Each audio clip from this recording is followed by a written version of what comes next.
So I think that she really, truly didn't mean to throw him under the bus. Yeah. She just felt like she was explaining herself or explaining him, or this is the reason why he's acting like this. And now he's lying about it, so let me try to clear it up. So, let's talk about, like, as an older gay man in the South. Okay. Can you talk about a little bit, like, of how, like, we kind of, you know, dipped and dabbed about this as we've talked about the conversation, but as an older gay man in the South, basically when you grew up, kind of 2006, kind of like when you came out. Okay. When did you come out? We didn't. Yeah. When did I come out? Yeah. I came out my senior year, 2004. Okay. Yes. Okay. Mm-hmm. So just from that perspective, coming out in 2004. Yes. To the new children coming out in 2021. I wish I had that life. Like, talk about that experience. Gen Z. Because where got AutoZone it is sponsoring Pride. I saw that. I saw Yeah. all It's that. a lot more. It's everybody Okay. in. Because they pretty point blank, AutoZone ain't finna lose no sales as well as a lot of other people. They was like, we don't care which we is.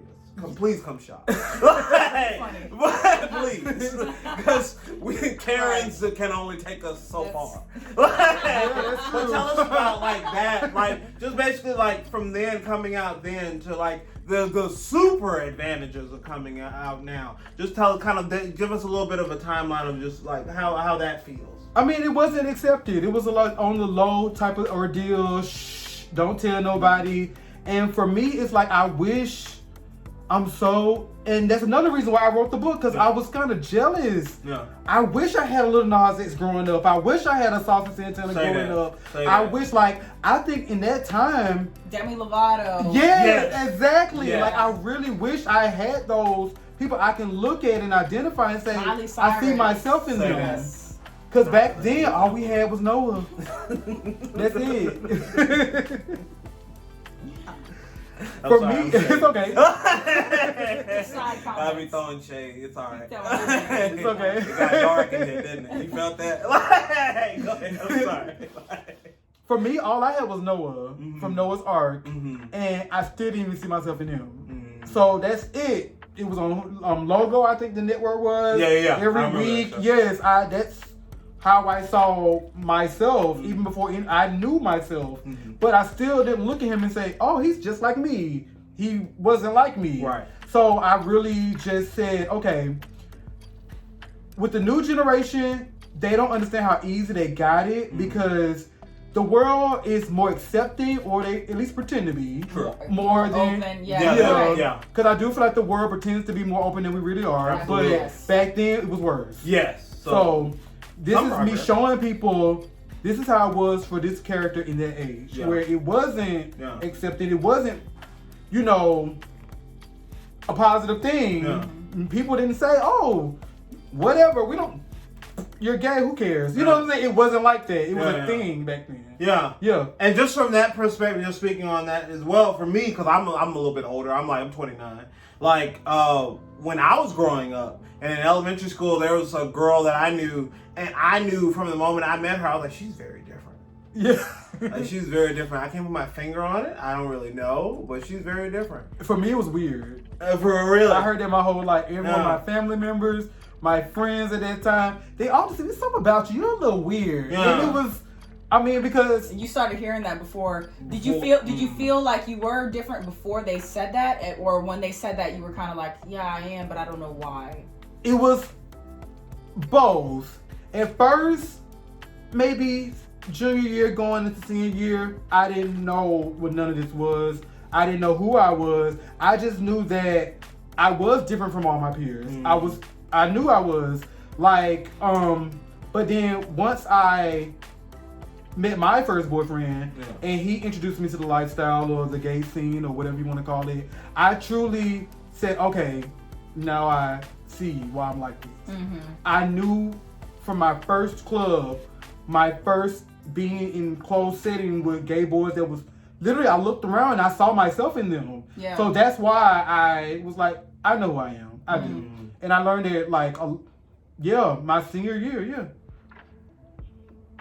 Just getting a little bit more into the book, just give a little bit more insight. Can you talk about, like, being out on your own for a bit? like as Bray moving from West's house to Tim's house, and then to the situation with Angel, like Tim's neighbor. Can you talk about just kind of that? Because it just seemed like that was such a cluster. And it's just like, and as like, I don't know anybody who could read that and be like, oh, that's normal. But it is. Yeah. It's truly normal. People have what we call gay boarding houses, gay families, gay ballroom which I was families. introduced to in this book. Yes, that's what I'm saying. I got some I did insight. not know. Because this connected that to the ballroom, because I've only gotten the ballroom aspect and then a couple pieces of this, but this kind of connected some dots for me as well. It's very, very, very common. Yeah, so it really is youth who need guidance. They don't have it. And they get ostracized from their family, pushed aside. We don't love you. You're on your own. You're on the streets. You don't have anything. And that's when the gay family come into formation. A lot of people will take those youth and put them under their wing. Let me give you a place to stay. Let me feed you. Let me show you how to, navigate through this community, and you won't turn into a mess. And let me help you get a job, or let me, just. It's love. It is. And for Bray, he just fell into the wrong situation or the wrong group of people who did show their love and support, because they did welcome into their households, but he was in uncompromising situations that he couldn't really escape. Yes. Yeah. And that's one of the parts of the book that really, truly, I yo-yoed and went back and forth with for a while, because for a long chunk of me writing this book and for a long period of time, it almost sounded like Bray was a victim. And I didn't like that. That makes because sense. Bray, yes, he was ignorant. He was trying to find his way. But if you really truly read it, Bray never really sounded like a victim. He knew exactly what he was doing with every scenario that was thrown That's with a him. good point. Yeah, he definitely came off like he had control. Absolutely. And he was like, you know what, I'm going to find my way. Exactly. He had to make those choices. Either I can rock with it, or let me get out of this. But then it goes back to the original question. Well, where am I going to go? That's true. So, it's important. I was in a lot of houses, or a lot of pageant houses, ballroom houses, club houses, just family environments, and they can really be a positive thing. So I don't want people to take away from, oh, well, that's a train wreck, that's a mess. Who are these people who taking this youth and making, no, it's not like that. Right. That's just Bray's story. Right. Yeah. That's awesome. Very good. So I want to talk about how it is for someone who is trying to write their story and how they can go about it, because not many people have a sort of trajectory. They don't know where to start. They're like, okay, I have a story. I want to write a book. How do I go about it? So as an author, how did you go about it? What publishing company did you decide to work with? Was that a good, positive experience? Yes, well, no. I don't want to say their name, but they were a train wreck. It just didn't give me the resources and tools that I needed in order for me to be a business owner. I mean, this still is a product that I'm selling to the world, and it's like they just took control over the book to the point where I had no voice in anything. Okay, well, let us know. Were you paying for the service? Was it something? No, it's free. It was they still service. That's where the business part come in. And that's why I really want the world to know how indie authors make their living.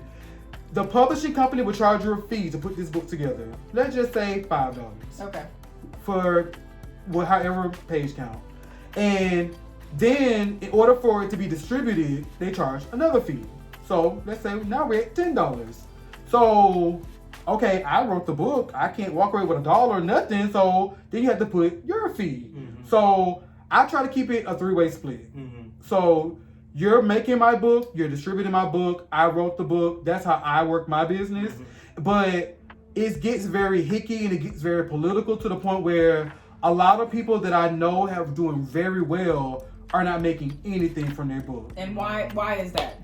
It's because this industry is very precise, that you have to know what you're doing, or invest time into learning like a craft. Like you have to learn your craft in order for you to truly make money. Right. And you have to honestly say, I'm not a major book author. You know, my book is not gonna be. It's a good chance it'll be in Target, Barnes and Noble, these places, or Amazon, these places. But I'm still indie, so I can't compete with these people who have deals. Yes, they might write a 500 books and sell them for $18.99, but realistically, I'm indie. I can't sell it that much, or I'm not making literally, 50 cents. It's not worth it. You get what I'm saying? It's not worth the editors, the graphic designers, just the interior designers. If you have those, it's just, you have to show a profit. It's just like with any other business. And I just want everyone to know that your price is your price. I know people might look at it and say, hey, $30 is a lot for a 400-page book, but yes, you wrote a 400-page book. I mean, that's a lot of time invested. Exactly. That's a lot of time invested because you have to get that proofread. Exactly. The editing. The editing, yes. It's a lot. It's a lot. Like, because think about it, these people are going to charge you their price. Right. So a person might charge you for a 400-page book, maybe 80,000 words, 90,000 words. They might charge you $500. You're lucky to make that turnaround. Right. So your price is your price. That's what I learned. You have to really just honestly do my research. And with that publishing company, the thing about them was this, is that they took control of my book and it wasn't what I signed up for. I paid for them just to put my book in one specific place. They put it everywhere. And back then, I didn't know what my book was going to become. So I wasn't really ready for the exposure. And when I found out that they couldn't provide me the resources that I need, I can't work with y'all. Y'all can basically say that I sold 10 copies when I sold 40. Right. And it's just, so that, where is that's not a lot of discretion. Like it was a lie. And I had to literally threaten to sue them. You remember I had to threaten to sue them. That's why I want you to tell the story. Yes, I had to do a lot. Let's warn the people. Because yes, and that's the reason why, like, my book is on Amazon twice. And that's the reason why. And still to this day, it's 60 days in, they still haven't took the book down. They still making profits on me that I'm not seeing. I'm not seeing this revenue. I really wish you would be comfortable enough to let us know who it is, because we ain't there yet. We can't get sued for somebody's experience. I mean, this is somebody that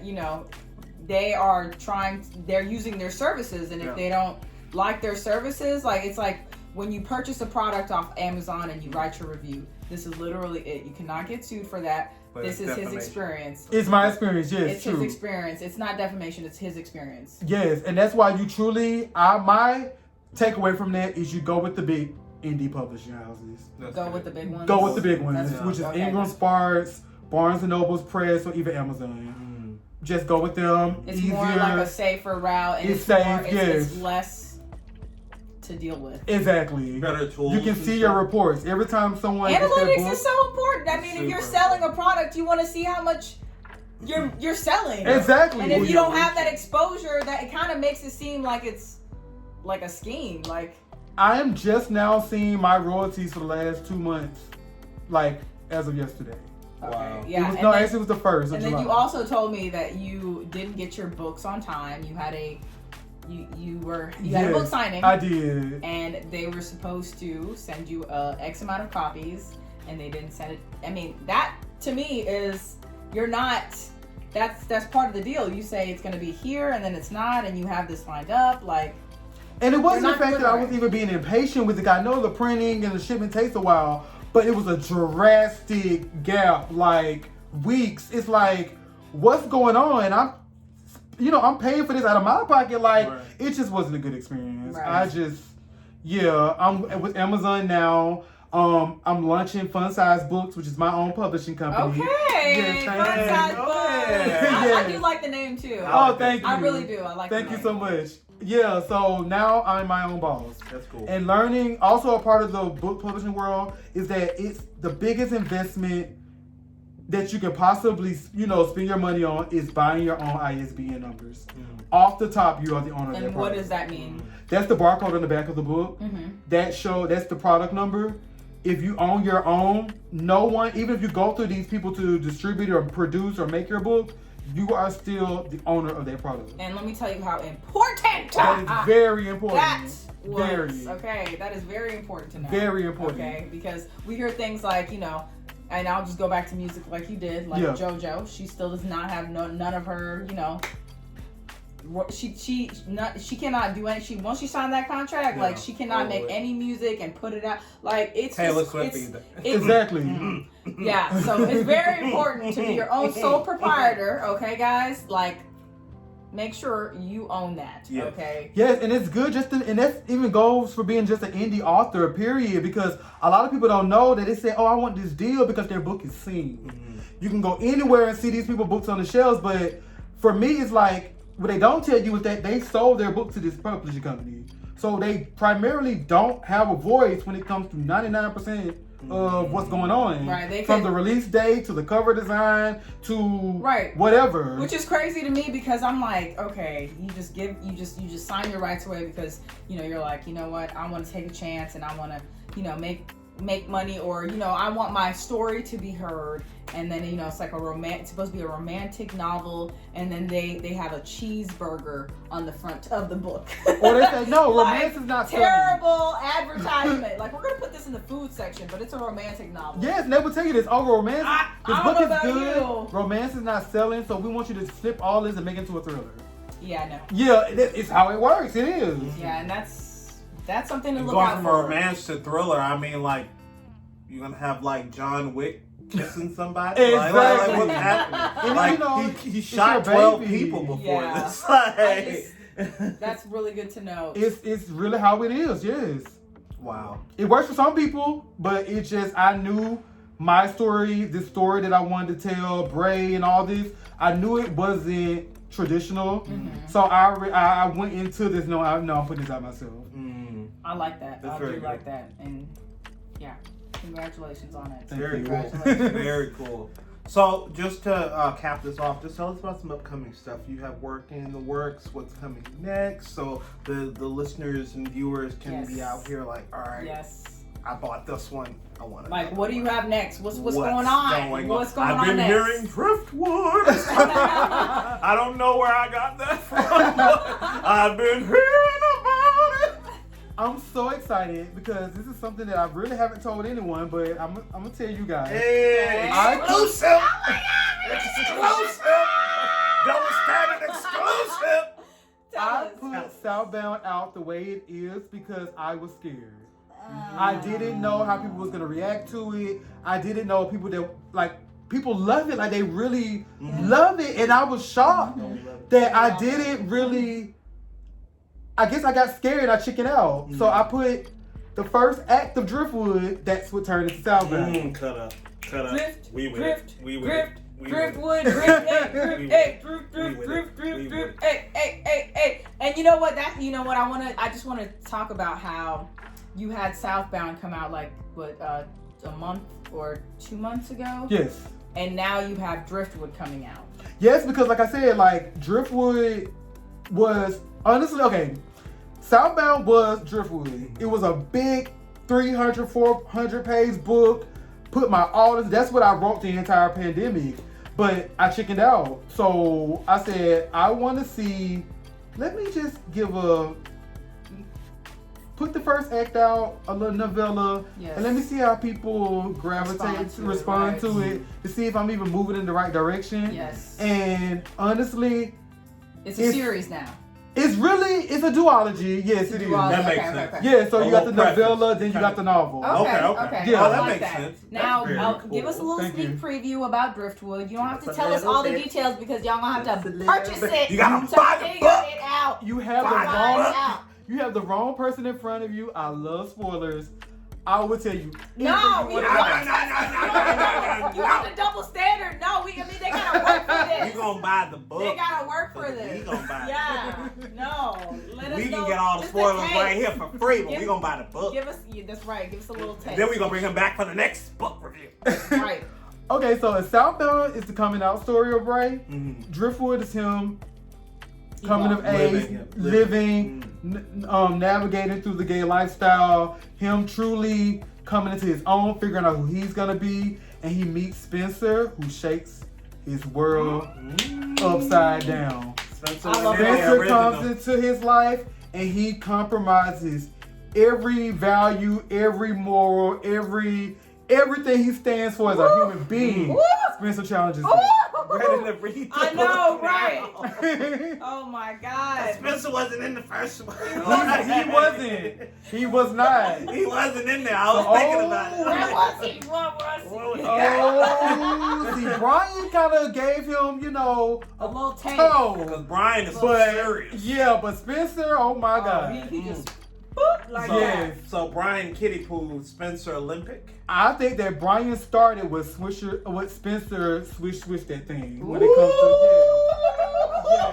yes. Okay, y'all. Y'all gotta read this That's book. all y'all That's all we get. gonna give you. That's all That's y'all all we get. gonna give you. All We right. don't got no. We talked about Southbound. We talked about Driftwood, Show the book. and One more time. I will definitely put it Put it in here so Don't you put it in guys front can of my see. face. My face is pretty. The We book, put the it- book is here. Southbound. Hey, Okay. cover art. Yes, the cover art. I love So this dope. cover art too. So What dope. made Where you did go this with come this? I did it myself. Really? I did. Wow. That's fine. That's cool. Thank you. And Yes. I did that cover because honestly, I kept getting rejected from people who are graphic designers. They either want to charge me this ridiculous amount, or even people that I knew, they just wasn't producing me anything. Right. So I said, you know what? What are you gonna do? Either you're gonna wait, or you're gonna take the lead and do it yourself. And I couldn't be more proud. Okay. It's exactly what I wanted to I look like. really love this. I like it a love lot. this cover. I like it a lot. Yes, you did And I'm really like, well. the fact that you did it And the yourself, back, I'm yes. gonna do it myself. I type know, dude. right? That's what I'm Thank you. saying. For us to So do it go our ahead. yes. You Yes. do it yourself. Got to. If they can't do it for you, if they can't You- offer you- it, You they don't don't give Thank you for the saying open money. your own doors. Open your own saving doors. money. Thank you for saving me money. Yeah. Thank you. Thank you for saying. Thank you. Yes. We like to save over here, okay? We saving We like coins. to save over here. We collecting the bag, but we saving coins. Yes. You know what I'm saying? All right, Don't guys. spend We have all the of it. author, MJ Meyel, Yes. and we really appreciate you coming on the Double Standard as our first guest appearance. Thank you for having and we me. hope to have you back. We will have you back for Driftwood, You so already you know. can discuss that as well. Ready to read And it guys, it's only up from now. You here. already know. From the Double Standard. First interview. Yes, we will link all of our social medias down below, Especially as well all as of his information. Yes, information, and you guys can get to check out the book yourself. We hope that you have a good week, and we will see you next time. Double standard. Bye. Bye. Stay tuned for more.